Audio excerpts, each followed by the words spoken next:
Corrections Notebook, Week 27. Jail Architecture. The first generation of jail and prison architecture was called linear style. Linear style is a long row of single cells. The corrections officer would sit at the end of the row and periodically walk down the row to check on the inmates. It was very easy to ignore them and not interact with them at all. The second generation is called indirect supervision. As you can see from this picture, there are still single cells, but there's this open common area where inmates are able to come out of their cells during the day. They can socialize with each other at these tables. They can play games, play cards, talk, watch TV, etc. The corrections officer sits in this booth or at a desk that's outside the housing unit. He can watch and see what's going on, but he's separated from them. There is a door where he can go in, and he will go in during his shift to do rounds and to check on things and to talk to the inmates. And inmates can approach this booth and talk via phone or intercom, so that if they have questions, if they have concerns, they have access directly to the corrections officer. And I'm just going to go back for a second here to this linear style. You can see a big difference. If I'm sitting at the end of the row, I can just ignore you. I don't have to, try to take care of any concerns or worries that you have, even medically. This is not as rehabilitative to the inmates as this indirect supervision is. We still do have some old jails in New York State that have the linear style, but we also have several that now have this indirect supervision. It just depends on when the jail was built. I can tell you that the Fulton County Jail is an indirect supervision facility. Indirect supervision jails have open communal housing units.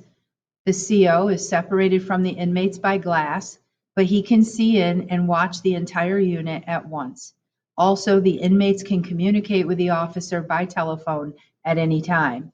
The officer goes into the unit periodically, and there are cameras he watches on CCTV.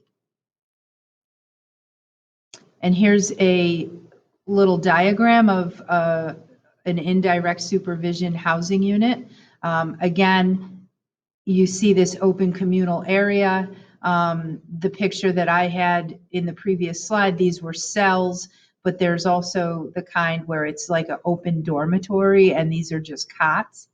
It just depends on the facility. And you see that over here are showers and toilets, which is also wide open. And then there's a door leading directly out to an outside recreation area that is, of course, all fenced in. And so there's very little reason for any inmate to leave the housing unit.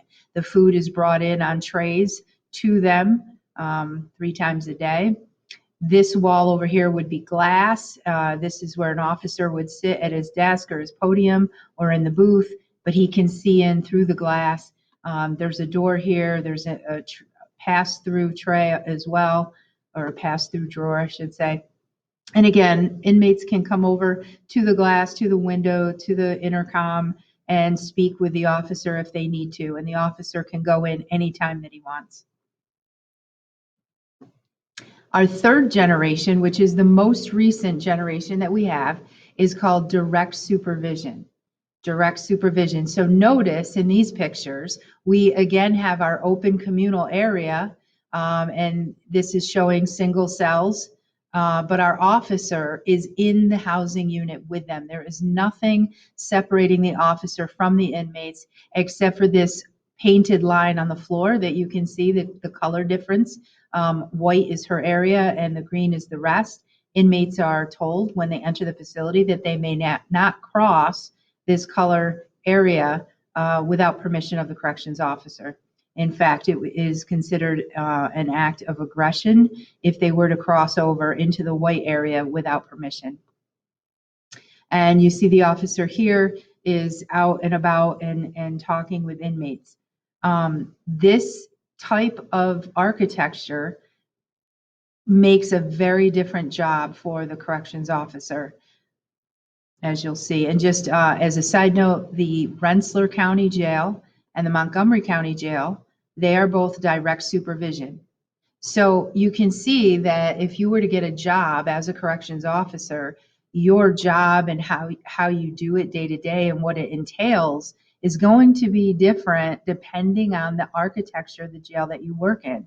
Direct supervision is very different than, say, first generation linear style. With direct supervision, jails have the open communal housing units. The CO is in the unit with the inmates. Inmates can communicate with the officer anytime they want, and the officer has a better idea of stress and problems on the unit. Studies have shown that this jail design is more effective for behavior and mental health of the inmates than the previous models. Direct supervision jails require a CO to have a broader skill set more than ever before. The officer must have excellent communication and interpersonal skills. They must also have a strong command presence. They control the unit. They are outnumbered 30-1, yet they are able to function with these skills. And studies have shown it's been quite successful. County jail housing units in general. You have your, what would sometimes be called general population, Gen Pop, and that is your adult males 20 years of age and older. You have your female unit. You have a minor unit, and I have here the ages of 16 to 19 years of age. New York State did raise the age, so it's probably 18 and 19 now. You can go to jail. Used to be able to go to jail at 16, 17, depending on what you did.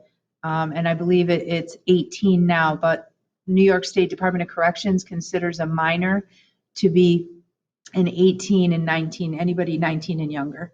So they have to be housed separate by sight and sound from the adults, and that's correctional law. So one whole unit would be dedicated to minors, and we don't have that many minors in our facility, but we would have a housing unit for them. And then our fourth unit is basically everybody else that we really can't put anywhere. And so, for example, severe mental health people, co-defendants, sex offenders, gang rivals, inmates that cannot be in general population. We don't want co-defenders in together. We don't want people that are so mentally ill that they cannot function in a general area, general population unit. Obviously gang rivals, just for safety and security of both the inmate and the facility. We use our fourth unit to just kind of put what I would call the problem children. So before I go on, every jail is different. It depends on the size of it. But the main idea here to remember is that this is not a prison. This is not housing thousands of inmates. It is not long-term. So you typically do not have more than 4, 5, 6 housing units to put all offenders. So you are not separated by the type of crime that you did. You really are just separated by these 4 areas: problem inmates, minor inmates, females, and then the adult males, 20 and older. So I'm going to pause this here. This is our first half of our notes lecture, and I will start with this slide in part 2.